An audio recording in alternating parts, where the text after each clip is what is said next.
জীবনে যে কি ভুল করলাম আর কি ভুল করলাম আর কি আর বলি। করোনা ভাইরাস মরণ ভাইরাস চলে এসেছে আমাদের জীবনে, সেটা গেছে অলরেডি। যাওয়ার পরে এইবারে ভ্যাকসিন না দিলে নাকি আমরা মরে যাবো, না দিলে ওখানে যাওয়া যাবে না, না দিলে ওখানে যাওয়া যাবে না।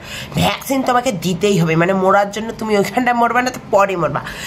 তখন ভ্যাকসিনটা না দিলে কোথাও যাওয়া হবে না। তোমাকে ভ্যাকসিন না দিলে তুমি বাস, ট্রেন, ট্রাম, অফিস, আদালত কোথাও তুমি ঢুকতে পারবে না। তার আগে এই যে ভ্যাকসিনের একটা স্লিপ, এইটাকে আগে দেখাবা, তারপরে তোমার এলাও হবে। তাছাড়া এলাও হবে না। মানে তুমি যদি মরতে না চাও, না মরার জন্য তুমি ভ্যাকসিনটা দাও। এখন ওইটাতে মনে হচ্ছে মরারই যেন ভ্যাকসিনটা দিচ্ছে। প্রথমে কোভ্যাক্সিন, তারপরে কোভিশিল্ড ভ্যাকসিন দিয়ে জীবনের সত্যানাশ ঘটানোকেই বলে মরণ।